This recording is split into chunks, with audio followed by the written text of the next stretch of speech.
JG Campos aqui com vocês para mais um Vai Lá e Faz Cash. Hoje a gente vai continuar naquela pegada de empreendedorismo raiz para que você não deixe o seu ano passar de novo sem você crescer. E hoje eu vou trazer um cara aqui que eu conheci recentemente. Ele tem um negócio de muito sucesso aqui em São Luís e a gente fala muito sobre indicadores, sobre gestão, sobre finanças para empresas. E eu quero trazer para você um conhecimento de alto nível para você cuidar do seu negócio. Então me ajuda a receber Rafael Portela. E aí, meu irmão? E aí, João, beleza? Espero que seja um papo muito rico para o nosso público, mas tenho certeza que você será. Obrigado por aceitar o convite, meu irmão. Eu que agradeço pelo convite. E aí, te apresenta um pouquinho para a galera. Fala um pouquinho do teu negócio, o que tu faz, quantos anos de mercado. João, comecei aqui nessa vida de empreendedor em 2017, que eu abri uma loja de venda de bolos e pães lá no Planalto Pingão, ali na casa da minha mãe. Em 2018 a gente transformou em pizzaria. De lá para cá me dediquei uma boa parte do tempo à pizzaria Regalo. E recentemente, junto com o Lula, da Casa de Juja, a gente começou a abrir outros negócios. GPI, que a gente tem a sociedade com o Bruno, que é o contador. Nós temos alguns projetos aí em andamento até contigo mesmo, que a gente está tocando. Sim. E essa é um pouco da trajetória que a gente está em construção. Eu acho que eu vou morrer empreendendo. Porque depois que a gente é picado por esse mosquito, a gente não consegue mais se largar. Mas assim, o que te fez empreender? Antes tu não era empreendedor, né? Não, eu tive uma trajetória que quando eu saí da escola, eu já tinha muita vontade de trabalhar. Eu já queria ganhar meu dinheiro, já queria ser independente. Então eu botei currículo na escola que eu saí do ensino médio, 6 meses depois eu comecei a trabalhar na escola. Então eu era monitor de disciplina lá. Aí eu trabalhei até entrar na faculdade, que eu fiz administração na UEMA. E aí eu passei 6 meses ali esperando, né? Que eu passei pro segundo semestre. E aí eu, como monitor de disciplina, eu entrei na UEMA. E começou a estágio. Tinha que procurar estágios. Então eu saí da escola, fui estagiar na época que tinha um Habib's aqui em São Luís. Passei um tempinho no escritório de lá. Fechou, né? Fechou. Passei um tempinho no escritório de lá, na área financeira também. E aí fui sempre buscando isso. E o que te fez cair na área financeira, assim, de se apaixonar por essa área? Cara, João, na verdade esse não era o meu foco. Eu sempre fui um cara que eu me considero assim, com a mente aberta para tentar. Mas quando a gente abriu a Regalo, isso já foi uma demanda passada pelos meus sócios, porque nenhum dos dois queriam atuar na área financeira. Então eles já jogaram a bola para mim, Rafael, tu vai ficar com essa parte aí, te vira. E aí eu fui estudar, fui procurando conhecimento e acabei me apaixonando, porque é o coração de qualquer negócio, é o financeiro. E aí eu já tinha tido essa experiência lá no Habib's, tive uma experiência curta ali no Rio Anil Shopping também, na administração, sempre na área financeira. E aí, pra mim, foi só uma questão de me adaptar um pouco mais agora no meu negócio. Sim.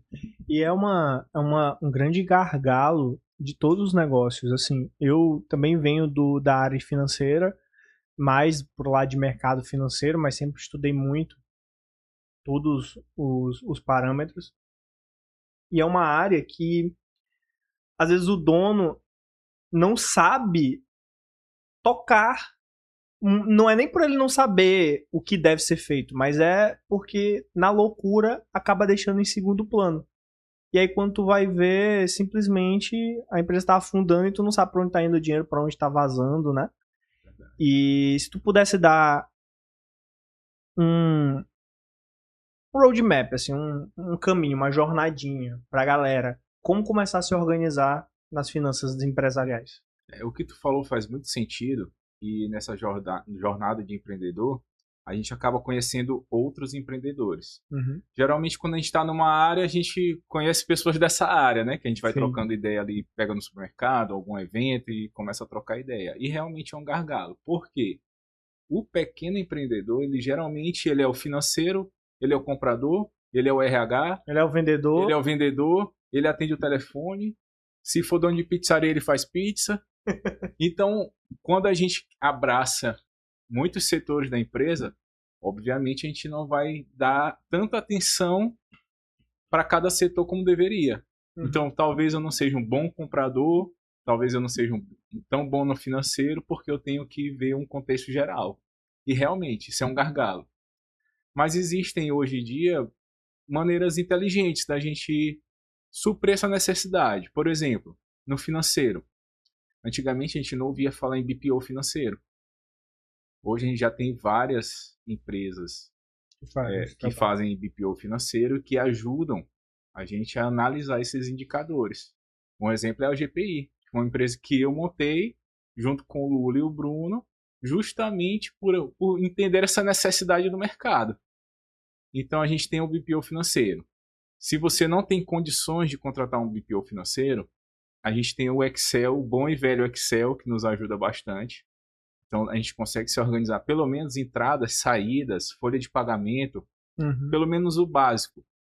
Porque quando é pequeno, que você faz tudo isso, toda essa parte operacional, vai ficar difícil de categorizar o que é um insumo, separar a notinha ali do supermercado de insumo, de material de limpeza. Sim. Geralmente as pessoas não vão ter tempo para isso. Mas se a gente começar ali com uma entrada, saída, para a gente ver um resultado ali embaixo, na última linha, isso já ajuda bastante. E o que é legal? Gente, só um contexto rápido. BPO, resumidamente, é quando você terceiriza uma área da tua empresa. Então, um escritório de contabilidade é um BPO de contabilidade. Quando tu terceiriza o teu financeiro, é um BPO financeiro. Então, é basicamente isso. Quando tu coloca um escritório para cuidar da tua... terceirizar algum serviço.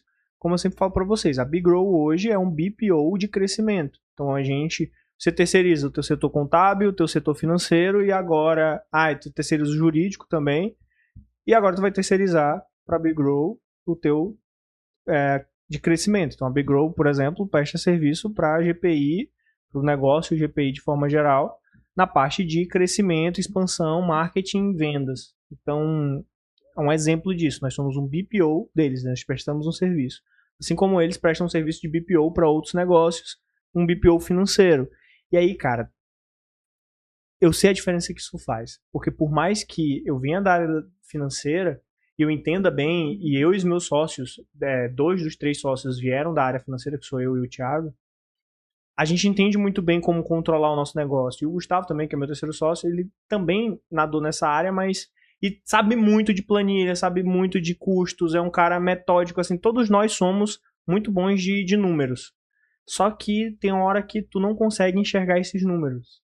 E não é porque tu não tenha metrificado, é porque tu não tem tempo para parar para analisar como deveria. Então, às vezes, mesmo tu sendo ótimo nisso, cara, terceiriza. Porque vai trazer uma visão externa, né? Uma visão externa ajuda muito. E a gente tava conversando ontem, que a gente faz uma mesa de conselho, que agora inclusive vai virar produto, né? Que a gente começa a conversar sobre negócio, sobre coisas e tudo. A gente vai externalizar isso. Então, conta um pouco pra mim como que funciona, como se a gente estivesse numa mesa de conselho mesmo. Um BPO financeiro. Quais são os passos que tu toma na empresa, o que tu analisa, o que vocês montam para construir aí uma empresa de sucesso. É importante esse gancho que tu trouxe. Eu vou trazer aqui uma conversa que eu tive há uns 2 dias atrás com uma prima minha. Ela está montando um negócio na área de alimentação. E ela me chamou e falou: primo, estou montando esse negócio, me explicou o que era, mas eu não entendo nada de número, nada de gestão. E aí eu já queria que tu me fizesse uma proposta lá do teu escritório para ver o que eu posso fazer já para iniciar com vocês, porque eu não quero errar nisso. E aí eu comentei com ela que a gente não precisa ser bom em tudo. Ela é muito boa com nutrição, ela é nutricionista, ela cozinha muito bem. Então ela vai para um negócio em que ela vai se encaixar e vai se dar muito bem com o que ela sabe fazer. Mas isso não significa não saber de nada.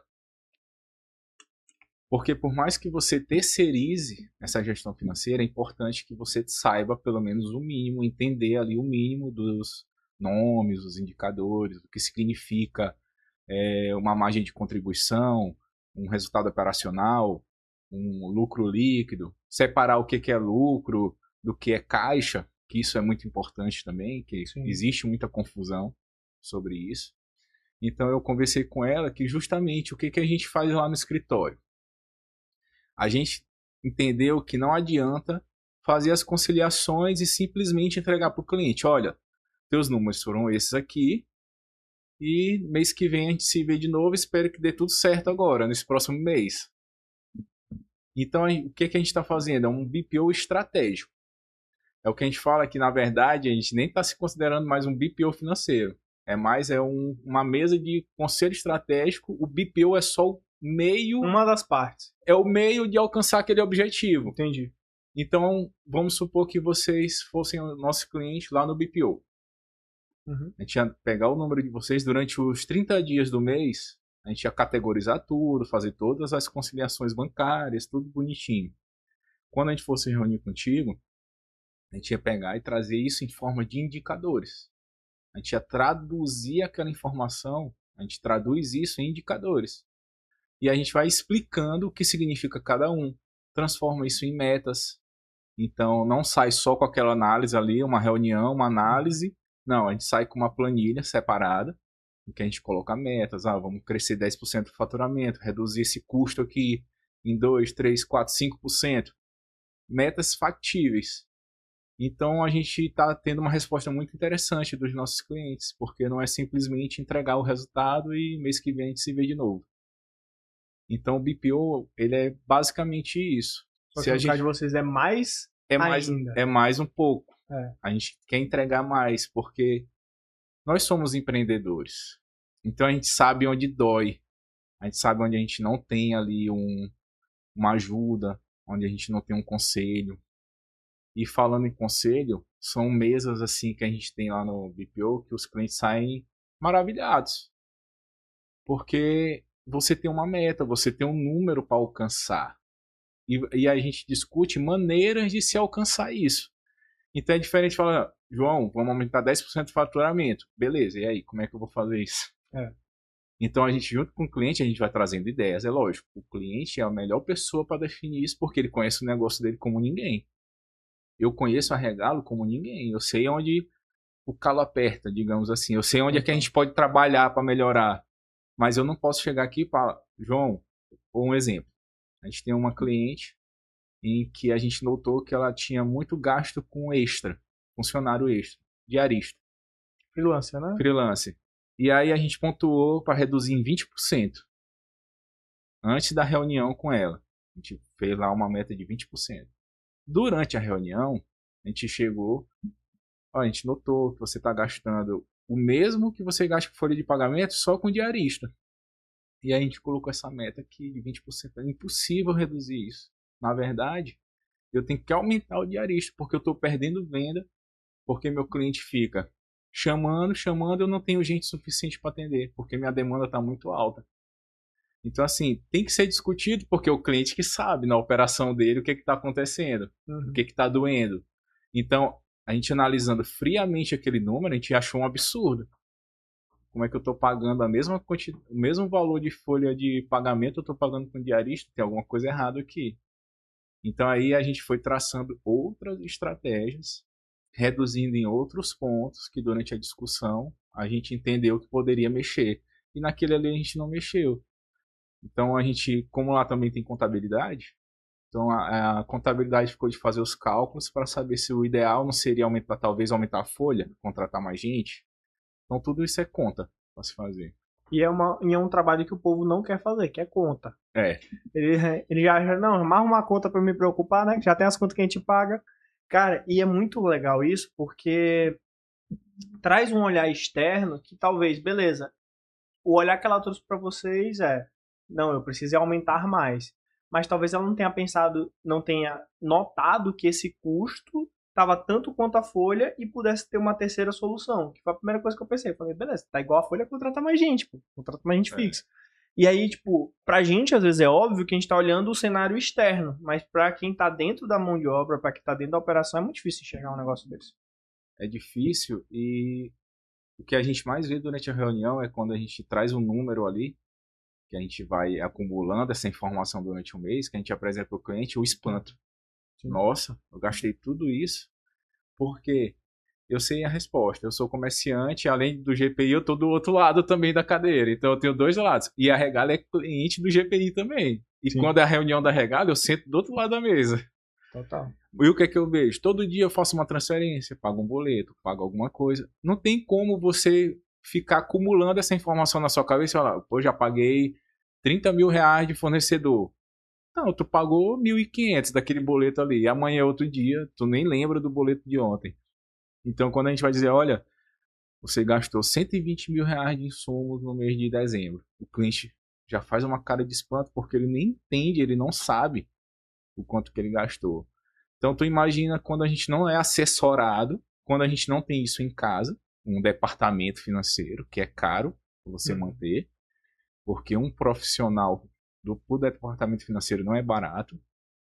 Então, se você não tem isso dentro de casa, se você não faz controle, não terceiriza isso, uma dessas opções, você vai estar empreendendo nas cegas. E aí, por isso que é importante, gente, além do BPO, você ter a ideia geral de indicadores, como tanto o Lula falou muito bem no papo que a gente teve, nos podcasts passados, quanto agora o Rafael está trazendo da mesma forma. Claro, aqui a gente está puxando muito para a área de finanças, porque o que mais acontece, a gente está até comentando isso nos bastidores, é misturar CPF e CNPJ.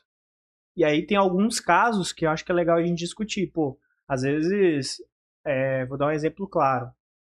Quando eu comecei a empreender com a área de audiovisual aqui, montar estúdio de podcast, comprar equipamentos para a agência da época e tudo, eu tinha um nome muito bom, então tinha muito crédito no cartão PF. A PJ não tinha crédito. Então eu usei o crédito da PF para pagar o PJ, que já é um problema. Em tese não é para a gente fazer.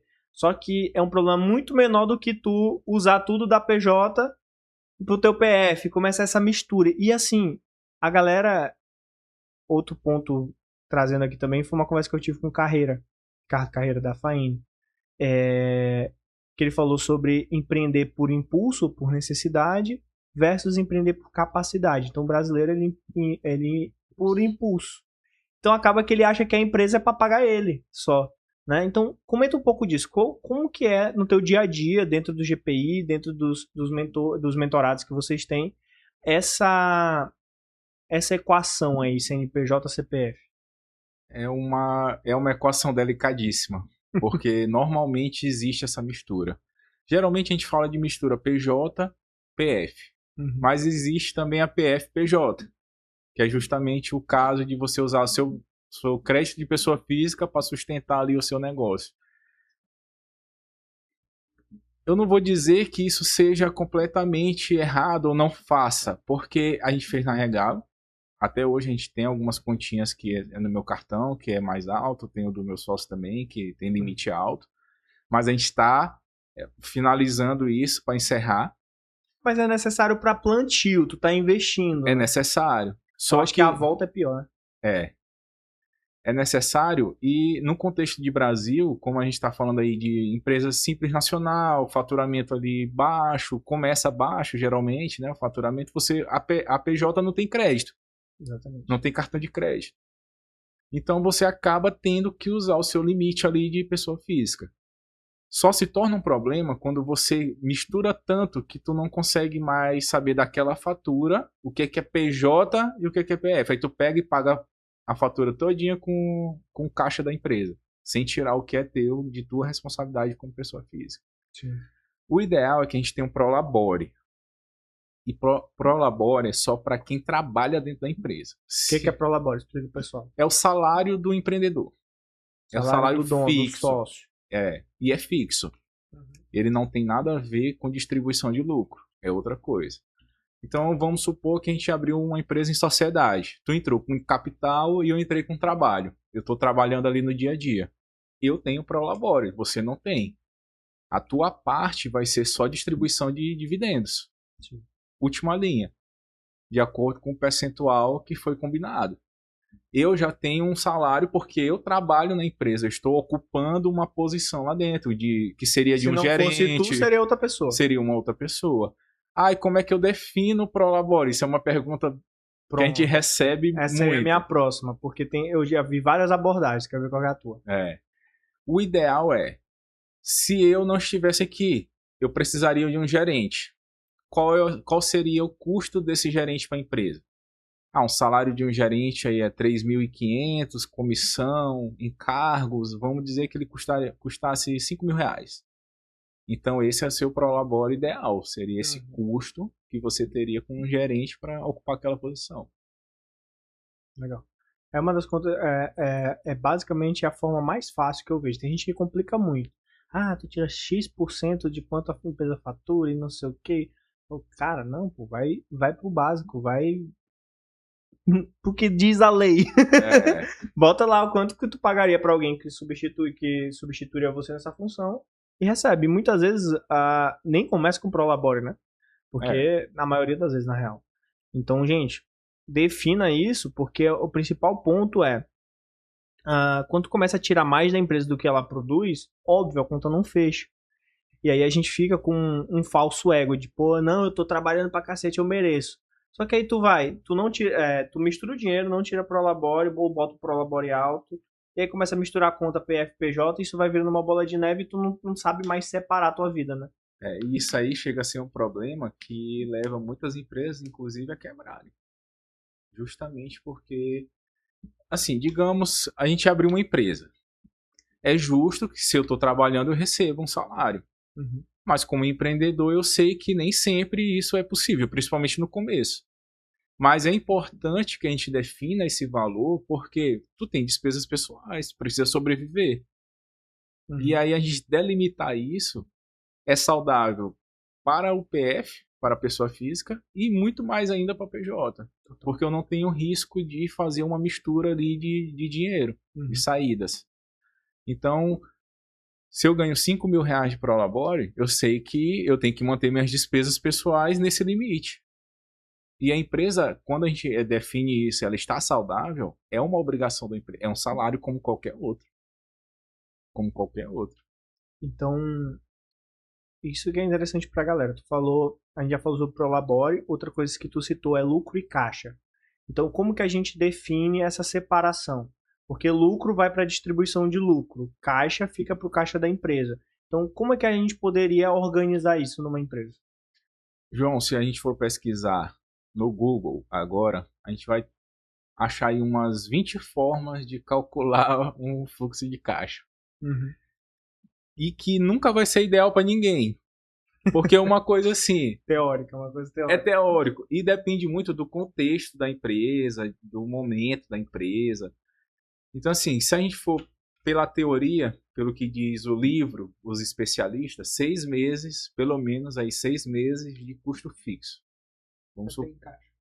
Vamos supor aí que você tenha 30 mil reais de custo fixo, a gente está falando aí de 180 mil reais de fluxo de caixa. Capital de giro. Então, vamos passar desse pressuposto, partir desse pressuposto, que seja esse valor, 180 mil. Então, o que é o caixa? No dia 30, quando eu encerro ali o meu período de apuração, o meu mês, eu tenho 180 mil, eu não tive lucro nenhum. Aquilo ali é do meu caixa. Foi o que eu defini de caixa. Se eu tenho 181 mil, eu posso distribuir 1.000 de lucro. 180 é o meu caixa definido, R$1.000 foi o que sobrou, eu posso definir de lucro. Não recomendo que seja feito mensal.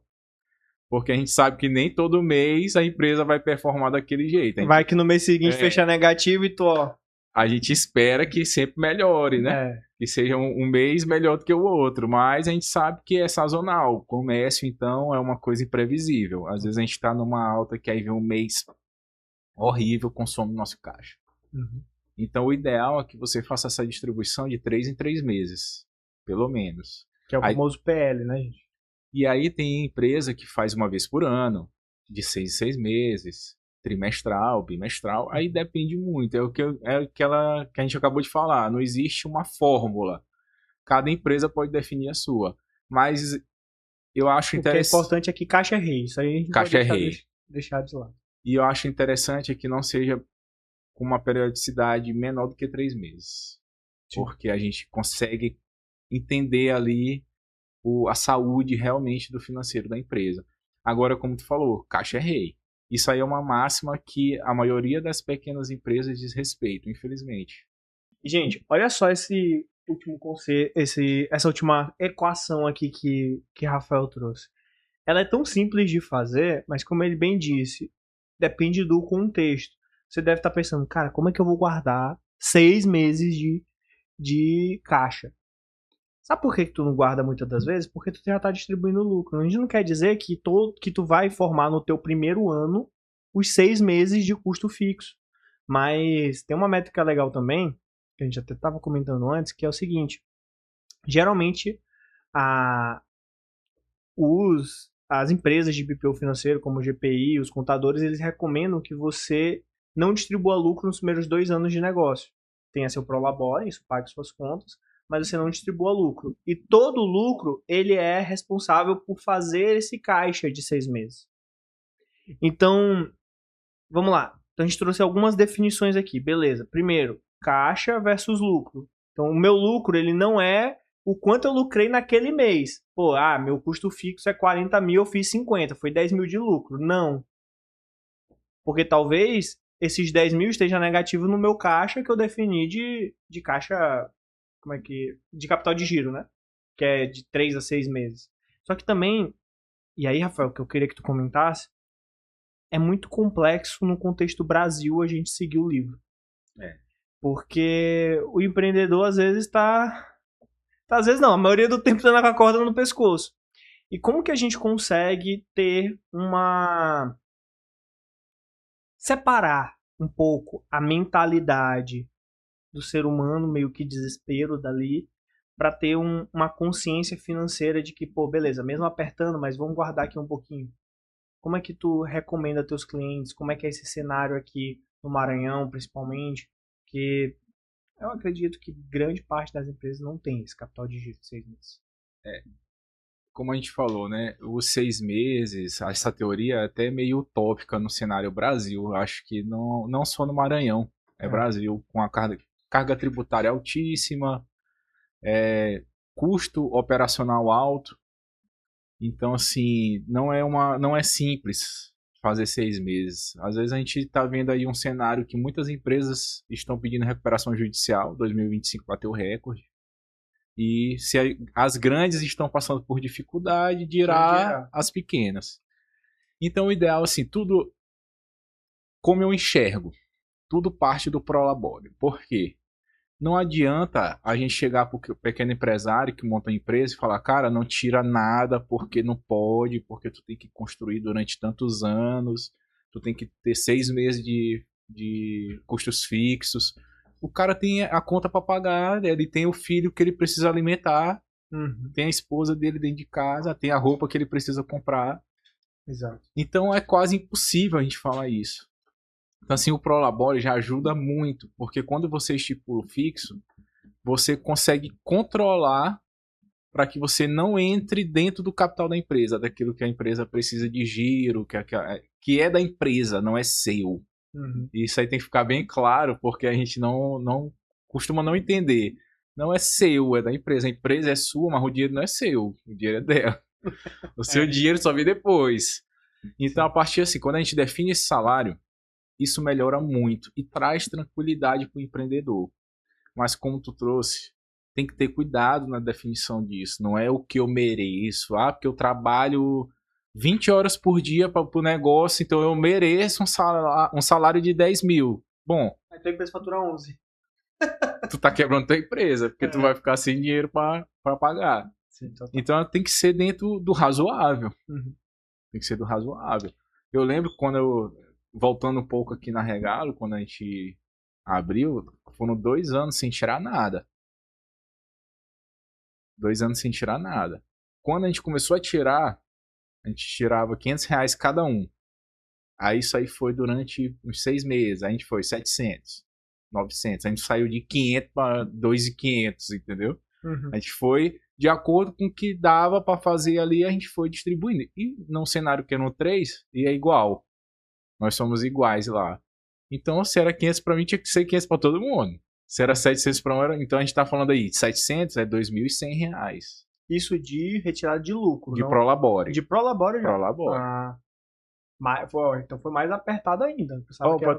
pra tu ter uma noção, nós temos 6 anos de casa.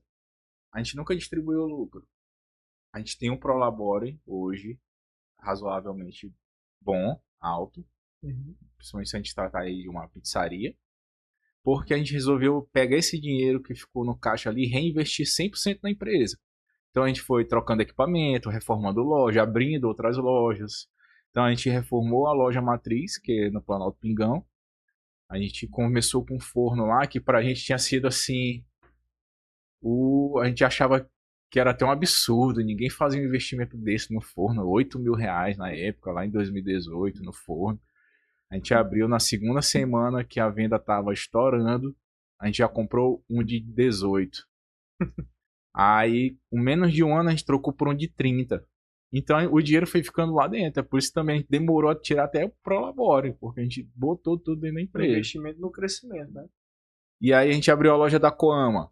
A gente abriu na Rua do Aririzal. Com 6 meses a loja não estava performando, ela estava sugando bastante da loja do Planalto. Então a gente sentou e definiu, olha, se até dezembro essa loja não performar, a gente vai fechar. E aí aí eu trago já mudando um pouco de assunto sobre o ego do empreendedor. Se precisar fechar, fecha. Não tem ego, não tem vaidade, não tem, eu vou ter vergonha de fechar uma loja. Não, faz parte. Empreender quebrar faz parte do negócio, não dar certo faz parte. Isso não significa incompetência. Isso significa que não deu certo, como qualquer aposta que a gente faça na vida, pode ser que não dê certo. E aí em dezembro, esse ponto que a gente está hoje lá na Coama vagou. Aí, não, vamos mudar a loja, vamos tentar. Então a gente abriu 2 lojas em 6 meses. Porque o investimento que a gente fez no ponto lá, ficou todo lá. Mas espera, mas tu não fechou a Aririzal, tu abriu outra na Coama. Não, a gente fechou levou a do Aririzal para esse outro ponto. Só que todo o investimento em obra que a gente tinha feito ficou na loja, né? E a gente teve que refazer esse investimento lá. Então, assim, é coragem, a gente tem que abrir mão de alguma coisa. Então a gente. Vai lá e faz, né, boy? Vai lá e faz. Então a gente precisou abrir mão de retirada de lucro. A gente até pegou empréstimo nessa época também. Que outra coisa que o povo tem medo, bicho. Trabalhar com dívida é a melhor coisa que tem, bicho.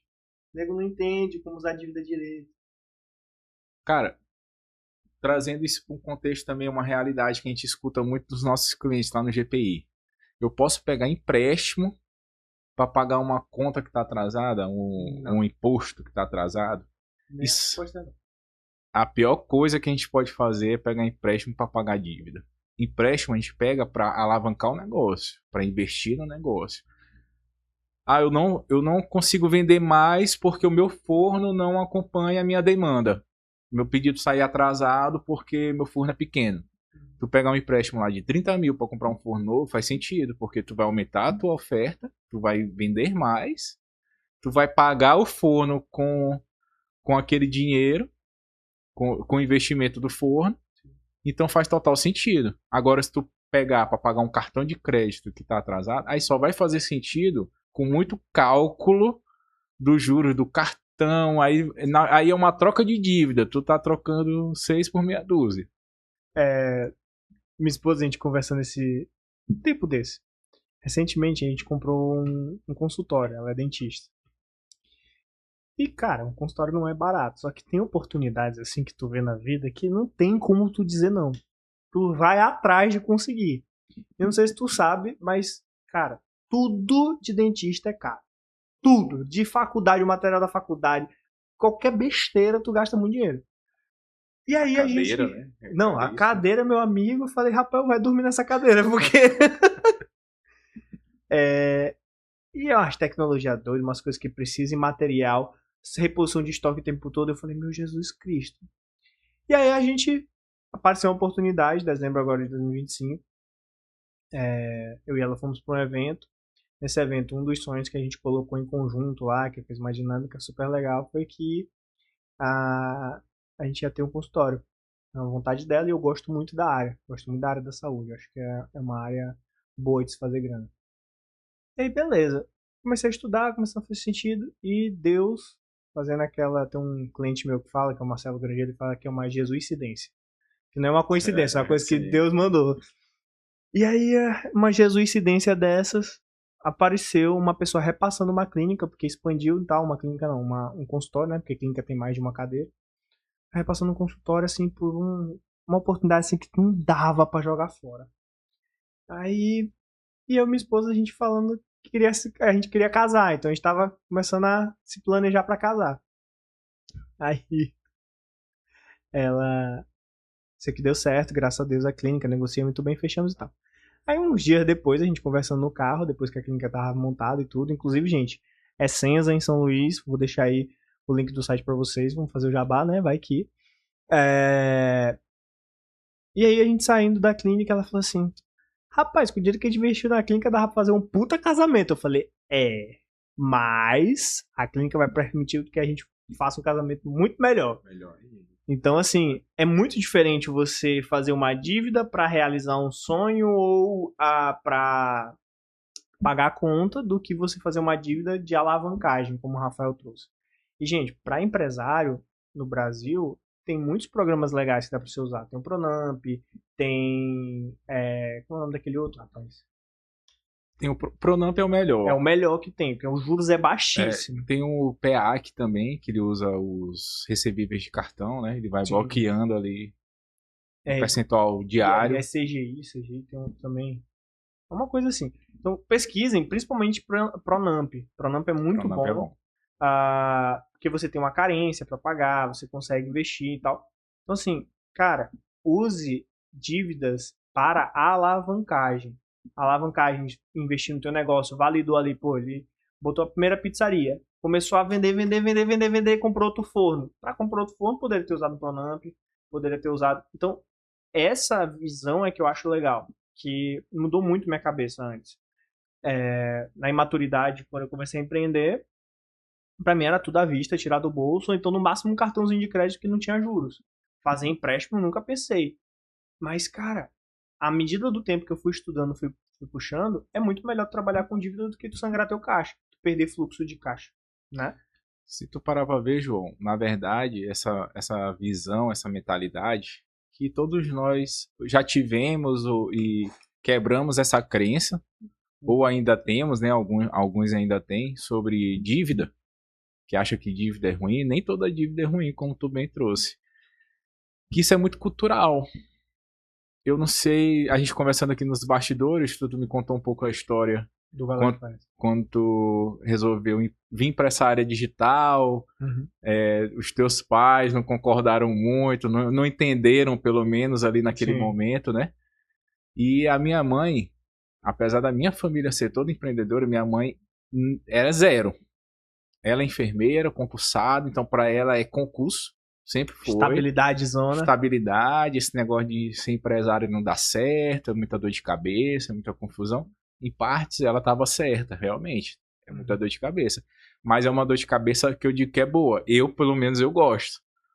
Eu não me vejo sentado atrás de uma mesa em uma repartição pública fazendo a mesma coisa todo dia. Falando a mesma coisa todo dia.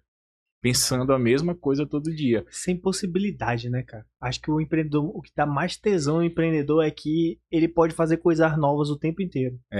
E tu sabe uma coisa que tá sendo assim fantástico para mim no GPI? É porque nós não somos especializados só em food. Em clínica, área de saúde. Nós temos clientes food, mas temos muitos clientes da área de saúde, que na verdade hoje é até a maior parte da nossa carteira. E o que eu acho massa, assim, que me deixa o olho brilhando, que cada um tem um desafio. Então, assim, não é a mesma coisa. A gente, antes de qualquer reunião, por mais que eu faça alguns clientes, Bruno faz outros clientes, a gente tem os funcionários faz outros clientes, né? Tem os analistas fazem outros clientes, mas toda reunião antes a gente vai estudar os números daquele cliente para a gente poder apresentar os números, pensar numa meta. Então, cada vez que a gente faz isso é algo diferente que tá vindo. É uma ideia diferente, é uma visão diferente, um contexto diferente. E eu amo isso, eu não teria isso nunca numa repartição pública. Cara, eu trabalho com essa parte também de ver crescimento de empresas pela área de growth. E eu amo fazer o que eu faço, acho que é por isso. Porque tu tá tendo ideia pros outros que pode servir pra ti. E tu tá imerso dentro de cenários de outros negócios, o tempo todo botando ideia e tal. Ontem, lembrei agora da história que vocês jogaram um BO na minha mão. Daquela história da mentoria. Como que a gente faz isso, isso, isso, isso? E eu respondi assim, mas por quê? Porque é do cotidiano, é do feeling. Mas ninguém na mesa tinha pensado. E eu acho que essa é a importância de você estar dentro do meio. Então, ter um GPI do lado como um BPO financeiro é fantástico porque tu tá dentro do meio de outros empresários mão na massa. É diferente tu contratar um BPO de alguém que não tem empresa, só que tá lá no caderninho e tudo mais. E por isso que eu acho massa o trabalho de vocês e puxo pra isso. E agora a gente tá com um projeto novo que é a Mesa dos Donos, que é exatamente esse conselho, é colocar as pessoas na mesa para conversar, trazer soluções, puxar dali, puxar de cá, porque, cara, você ser empreendedor sozinho não tem como, não tem como, não tem como. No Brasil a gente tem que se unir mesmo. Eu sentia muito aqui em São Luís e, gente, eu sou ludovicense, apesar de morar em São Paulo e ficar lá e cá e tudo mais, mas queria ouvir tua opinião sobre isso. Às vezes eu acho que em São Luís, e a gente tá mudando esse jogo, todos nós, Lula, tu, pessoal, algumas pessoas do nosso ciclo aqui estão começando a mudar isso, mas São Luís tinha muitas patotinhas. Parecia que, eu não me junto com o dono de pizzaria porque eu não vou dizer meus segredos. E acaba que todo mundo ia se lascando separado. Ia entrando no mesmo Titanic. E por que tu acha que isso acontece aqui na cidade? Eu não vejo isso acontecer em outros lugares, assim, São Paulo principalmente, mas eu acho que não é justo comparar. Mas outras cidades menores que São Paulo também eu já vi que não tem tanto isso. E São Luís parece que a galera se restringe, assim, se esconde em patotas.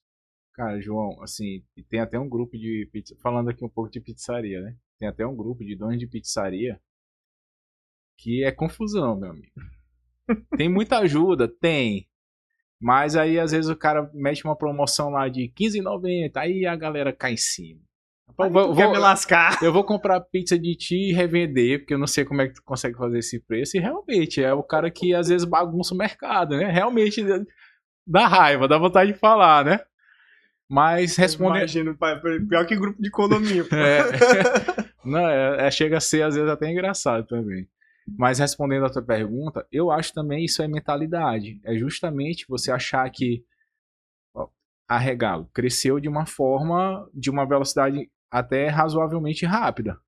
Uma empresa com 6 anos, a gente tem 3 lojas, é muito conhecida na cidade. Uhum. Só que não existe segredo, cara. Não existe segredo. Por exemplo, a gente tem donos de pizzaria que fechavam dia de domingo porque o pizzaiolo não ia. Sendo que domingo é o dia nacional da pizza. Refém do pizzaiolo. Sim. E a gente sempre teve essa visão que a gente não ia ser refém de ninguém. Nem a empresa ia ser refém do Rafael, do Rodrigo, do Luiz. Todo mundo é substituível, cara. Então o que a gente fez? Desenvolveu a receita da massa. Todo funcionário que chega na Regalo sabe fazer a massa. Tu acha que um funcionário nosso que saiu de lá nunca foi para outra pizzaria? A gente já teve funcionário, montou outra pizzaria, com certeza ele usou a nossa receita da massa. Mas isso não é um problema, porque é uma coisa que leva ao sucesso. É só um item. Sim.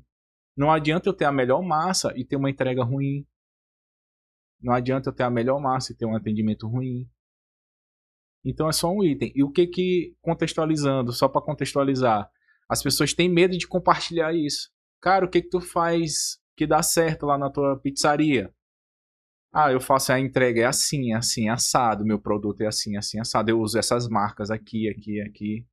As pessoas não querem compartilhar porque ela tem medo de roubar, da outra roubar a ideia e virar um concorrente. Botar uma pizzaria lá do lado dela e virar uma concorrente. Sim. Eu tinha até inveja do pessoal de hamburgueria, que eu acho eles mais unidos. Eu te Faz confesso. uns festivalzinhos, bota aí várias hamburguerias. E eles viajam junto. Eu conheço o dono de hamburgueria e tal. Até um abraço aí pro André lá da Dex. Gente boa, meu amigo. A gente troca Todo muita mundo fala dessa ideia. Dex, que é muito boa, ainda não fui. Gente boa É demais. no Quatrack, né? Tem na Coab, Renascença e Coama. Os caras cresceram muito. Vou lá. André e Gabriel. São pessoas maravilhosas. Bacana. E aí eu vejo assim, às vezes troca ideia com o de outra hamburgueria, faz evento, aí a galera vai trocando informação, onde é que tu tem embalagem, onde é isso, onde é aquilo, como é que tu fez. E aí eu tinha até um pouco de inveja, porque na pizzaria a gente não vê isso. A gente tem uma confeitaria, eu te falei, né? Da minha esposa também, eles são bem unidos. São bem unidos. E é bacana, pô, porque tem troca e tem mercado pra todo mundo, cara. Tem. Ainda mais aqui em São Luís, que assim, cara, se tu faz um pouquinho melhor, tu já cresce pra cacete. Porque o pessoal, não sei o que acontece aqui, cara. Ainda tem uma... Quando a gente vai nos restaurantes, principalmente, que estão dentro do grupo GPI e tal, é diferente, pô. É diferente. Ontem eu fui no Rio, que é de vocês, né? Eu olhei lá. E... O Rio já é um braço de outro projeto nosso, né? Meu e do Lula, que é de gestão de restaurantes. Aí já é outra empresa, é Ápice Gestão. Pois é, eu já não sabia, pra mim era do GPI. Mas, por exemplo, pô, a gente vai lá no Rio, ambiente incrível, atendimento fantástico, coisa que a gente não tem por comum aqui em São Luís, às vezes. Quando eu voltei pra São Luís, que eu fiquei mais aqui, fora de São Paulo, eu senti muito, cara. Muito. Eu senti, assim, nível de atendimento, qualidade da comida. Só que aqui é assim, gente, tu vai num restaurante comum, a comida é muito melhor do que um restaurante comum em outro lugar do país. Só que a gente peca muito em atendimento. Peca muito. E eu acho que no Brasil todo, de forma geral, não é só aqui. Mas São Paulo é referência. São Paulo é referência em atendimento. Não, São Paulo é outro mundo, né? Eu digo assim que nós que estamos também no setor de gastronomia, quando a gente vai para São Paulo, e assim, existe um erro também do empresário Ludovicense de querer imitar São Paulo. Eu acho que a gente tem que ser uma referência. São Paulo é uma referência. Só que é impossível tu replicar o que acontece lá com o que acontece aqui. Eu gosto muito de uma hamburgueria lá em São Paulo chamada Pão com Carne. Fica lá no Itaí. Pronto, não conheço, mas já ouvi falar. É do tamanho desse estúdio. A fila é na porta. É mesa alta, banco alto. Pra comer rápido, desconfortável e Cara, come e vai embora. Come e vai embora. Aqui não tem atendimento, não tem garçom, você pede lá no caixa, depois eles te chamam pelo nome, você vai lá, pega, acabou. Se tu tentar replicar isso aqui em São Luís, provavelmente vai fracassar. Porque aqui as pessoas gostam do atendimento na mesa, de chamar o garçom, de escolher, de sentar, demorar. Mentir um pouquinho na mesa junto. São Paulo é ritmo frenético, não tem negócio. Até quando as pessoas já estão, uma sexta-feira à noite, que o cara já tá de folga ali, né? Mas o sangue tá quente ainda é o ritmo frenético. Então a galera lá não gosta de se sentar. Não é que não goste, né? Lógico que gosta. Mas elas já entenderam o contexto. E lá tem público pra tudo, né, Rafa? Tem. Pra tudo. Bicho, é absurdo. Eu falo assim, que se tu sair todos os dias no café da manhã, almoço e janta, tu não consegue em um ano terminar tanta coisa que tem pra fazer em São Paulo. De tanto restaurante, de tanta coisa. A gente foi agora no G4 Valley lá, e aí eu fui com o Lula em uma hamburgueria muito conhecida lá em São Paulo. Qual? Holly Burger ou a Zedeli? Zedeli. E aí quando é top. Quando nós chegamos lá na porta, uma fila lá de 2 horas. Uns 45. A gente foi lá, não foi? Não tá, é pior que não tava tão ruim assim, né? Não, eu e Larissa, a gente foi, eu falei, cara, eu tô louco pra ir no Zedeli, eu adoro lá. Aí demais. A gente levou Lari é a produtora da gente. Aí a gente tava produzindo evento lá, levando. Aí 2 horas de fila. Aí eu não vou ficar em fila. Só que aí o que é bacana? É ali no Jardim Paulista. Qualquer lugar, andou 2 quadras, achamos um sushi top, comemos. Então assim, tem muita opção, mas conta pra não te interromper. Não, mas faz parte. E é bom também porque é exatamente isso. Lá no Zedeli que a gente foi no Itaim. Então, do lado dele tem sushi, tem hambúrguer, todo mundo lotado. Mas o que eu vou te falar um contexto lá do Zedeli. Fila lá, 45 minutos. A gente deu o nome, não tem cadeira na porta, não tem... Tu que se não lasca. tem ninguém lá fazendo carinho em ti. E a galera lá na porta, conversando, esperando, sem reclamar, não tinha ninguém exaltado. Vai dar uma fila de espera aqui em São Luís de 45 minutos. Vai ficar puto. Mas também, É o pior lugar do mundo pra você ir. mas também, assim, de novo, gente, é contexto. Aqui em São Luís, tu vai numa fila na hora do almoço, o sol trincando na tua testa. Não tem quem fique bonza. Não tem quem fique bom. Porque, por exemplo, São Paulo, quando acontece isso no calor, a galera também fica puta. Tudo é contexto, como a gente tá falando. Não dá pra comparar 100%. E também, assim, não dá pra tu trazer 100% do que tu olhar lá pra cá, porque não vai funcionar. Exatamente. Então, o que eu quero mostrar também é isso.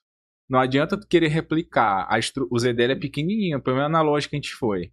Nenhuma não é muito grande. Cara, uma loja daquela, com a demanda que eles têm aqui, ia ser pelo menos o triplo daquele tamanho.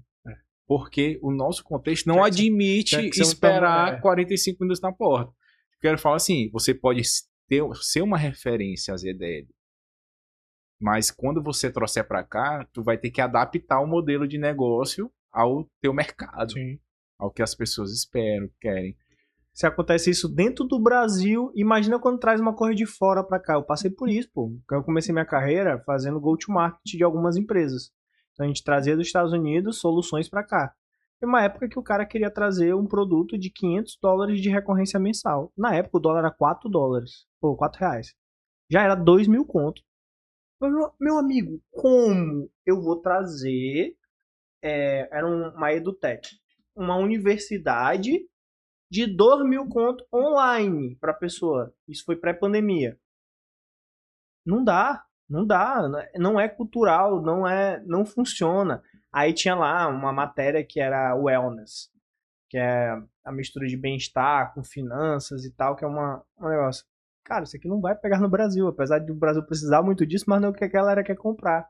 Aí a gente foi fatiando, transformando e tal, e chegou num valor acessível, numa coisa ali, pra poder o negócio engatar. Agora, se a gente tá conversando aqui, gente, que é dentro dos estados já é diferente, quem dirá pra fora, né?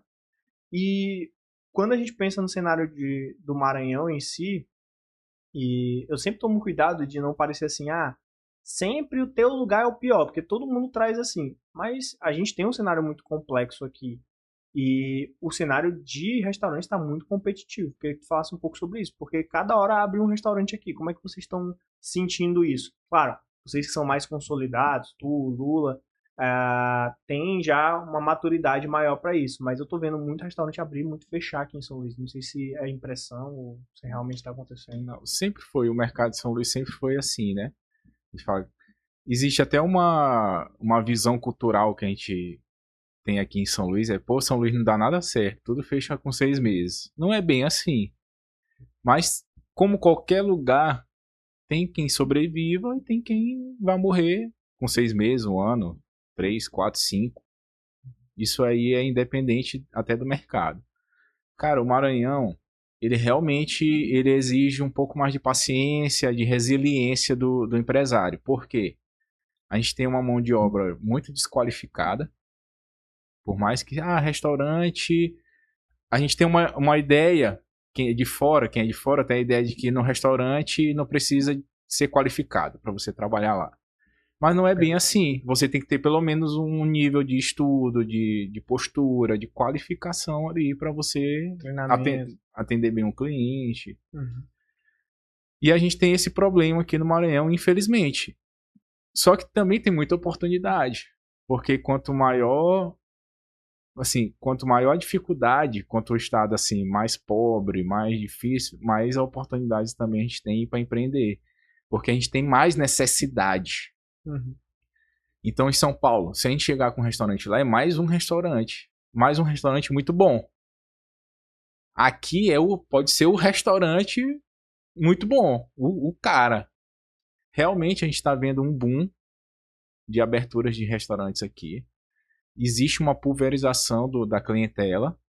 Então, alguns restaurantes estão sentindo cair faturamento, cair imagem. A gente vê que tem muito restaurante hoje fazendo promoção, que era coisa que a gente não via. Restaurantes conhecidos, grandes. E realmente existe essa pulverização. Por que alguns fecham? Porque não mantém constância. Uma coisa que eu aprendi nesses 6 anos aí de regalo é que a gente precisa ser constante. Geralmente o empreendedor foca muito no preço. Ele tem medo de repassar preço para o consumidor. Um desses medos que a gente teve foi durante a pandemia, que a gente estava vendendo que nem água, porque o nosso modelo de negócio é delivery, então a gente já estava adaptadíssimo às restrições. Para a gente foi só aumentar o número de motoboy e mandar brasa. Só que a gente tinha medo. E a inflação durante a pandemia foi absurda. Era coisa de todo dia tal diferente o preço. E quase que a gente quebra. Porque a gente vendia muito e o dinheiro que a gente tinha em caixa, tinha investimento em poupança, estava indo embora e a gente não estava percebendo. E nem entendia por quê. Então, assim, a gente tem que ter constância. Uma coisa que a gente sentou, quando a gente viu que o negócio estava ficando difícil, que a gente sentou para conversar, eu e meus sócios, ou a gente diminui a qualidade do produto para a gente manter um preço mais acessível, ou a gente vai precisar repassar esse valor para o cliente. E aí uma coisa que a gente tem muito clara na nossa cabeça, qualidade é inegociável.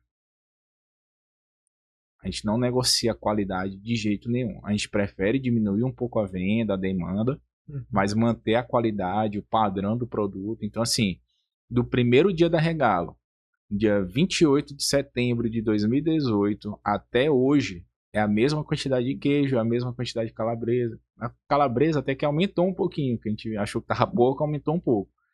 De carne, é Tá tudo. me dando fome. Eu poderia ter chegado uma regala aqui, né? Ou aí tu vai falar. No próximo podcast a gente vai providenciar. Pronto. Tu pode anotar, viu? Tá gravado, viu, gente? E aí, então pra gente é inegociável. E o que a gente vê em muitos estabelecimentos hoje? Se negocia muito isso. A constância, o atendimento, a qualidade do produto. Ou em prol de tentar conseguir uma margem melhor, ou porque o preço aumentou, eu tenho medo de repassar, eu não tenho confiança no que eu estou fazendo, no que eu estou vendendo. Sim. Então, assim, hoje eu trabalho com o Lula também, nós temos empresas, negócios juntos. É uma coisa que eu admiro muito nele, nos negócios dele, Casa de Juja, que eu não sou sócio dele, Casa de Juja, no Mar, são negócios só dele mesmo, que ele também não negocia isso.